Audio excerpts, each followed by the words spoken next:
So yun guys, busy yung ating beshi. Naka-offer. Oo, meron dun sa harap pa. Yun dun kanina. Ilan ba ginawa mo? Dalawa lang.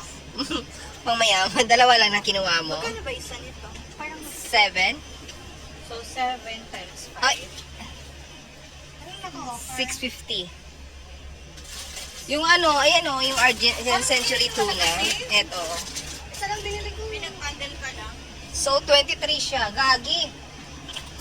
7, 14, 21. 7, 14, 21, 20. Hindi na kasi. Special offer nga daw siya. Sa lang ang isang piraso nito, 10 real. Yes. Don't compare. Magkano? Don't compare. Ang considering, syempre, I buy 2. One spicy and one. Bumili kasi ako ng San Marino eh. Sa akin naman yung binili ko, ayan, mga... Gusto ko kasi ng San Marino. Ito. Yung binili ko, ayan, mga 552 caldereta, San Marino, apitada. kailangan ko rin yan. Nagpa-panic buying ako. Bigyan mo ko ng isa. Panic buying po tayo for today. Ikaw yung panic buying, yan, napakalma na. Pero meron akong century eh. Ayoko na. Gagapalitan yung isa. Ipasok mo yung San Marino. Bakit?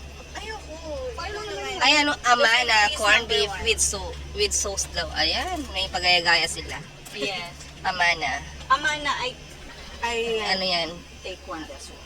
Bakit mo Kumuha ka? Of course. I just want to try that. Gagi. I know. Gagi, Argentina naman kinuha mo eh.